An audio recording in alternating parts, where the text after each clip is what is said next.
Sir ನಿಮ್ಮ ಹೆಸರು sir? Sir ನಮ್ಮ ಹೆಸರು ಚಂದ್ರು ಅಂತ ಹೇಳ್ಬಿಟ್ಟು. ಓಕೆ, ಏನು ಕೆಲಸ ಮಾಡ್ತೀರಾ ಸರ್? ಶುಗರ್ ಫ್ಯಾಕ್ಟರಿ ಶುಗರ್ ಫ್ಯಾಕ್ಟರಿಯಲ್ಲಿ ಕೆಲಸ ಮಾಡ್ತಾ ಇದ್ದೀವಿ. ಸರ್ ನಿಮಗೆ ಗ್ಯಾಸ್ಟ್ರಿಕ್ ಯಾವ ಥರ ಸ್ಟಾರ್ಟ್ ಆಯ್ತು ಸರ್? ಸರ್ ನಮಗೆ ಅಂದರೆ ನಾವು ಗ್ಯಾಸ್ಟ್ರಿಕ್ ಅಂದ್ರೆ ನಾವು ಕೆಲಸ ಮಾಡೋದ್ರಿಂದ ನಾವು ಇಲ್ಲಿ ಹೋಟ್ಲಲ್ಲಿ ಜಾಸ್ತಿ ಊಟವನ್ನು ಮಾಡ್ಕೊಂಡು ಬರ್ತಿದ್ದೋ, ಹಾಗಾಗಿ ನಮಗೆ ಅಸಿಡಿಟಿ ಗ್ಯಾಸ್ ಸಮಸ್ಯೆ ಪ್ರಾಬ್ಲಮ್ ಆಗ್ತದೆ. Okay sir. ಅಂಥ ಸಮಯದಲ್ಲಿ ನಮ್ಮ ಗೊಲ್ಲರದೊಡ್ಡಿಯ ಸತೀಶ್ ರವರು ನಮಗೆ ಪರಿಚಯ. ಹಾಂ ಸರ್.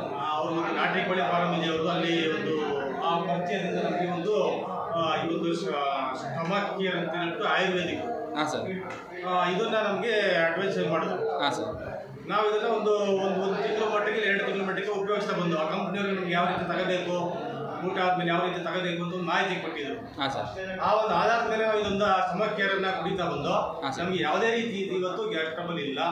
ತುಂಬಾ ಚೆನ್ನಾಗಿದೆ. ಇದು ಕುಡ್ಕೊಂಡು ಬಂದಿದ್ದೀನಿ, ತುಂಬಾ ಚೆನ್ನಾಗಿದೆ. ಇದನ್ನು ಎಲ್ಲರೂ ಯೂಸ್ ಮಾಡ್ಬೋದು. ಇದ್ರ ಬಗ್ಗೆ ಕಂಪ್ನಿಯವರು ಇನ್ನೂ ನಿಮಗೆ ಯಾವ ರೀತಿ ತಗೋಬೇಕು ಅಂತ ಹೇಳ್ತಾರೆ. ನನಗೂ ಒಂದು ಅನುಭವ ಆಗಿದೆ ಈಗ. ಹಾಂ ಸರ್. ತುಂಬಾ ಚೆನ್ನಾಗಿದೆ. ನನಗೆ ಯಾವುದೇ ರೀತಿ ಇವತ್ತು ಈಗ ಅಸಿಡಿಟಿ ಗ್ಯಾಸ್ ಟ್ರಬಲ್ ಇಲ್ಲವೇ ಇಲ್ಲ. ತುಂಬಾ ಚೆನ್ನಾಗಿದೆ sir. Okay sir, thank you sir.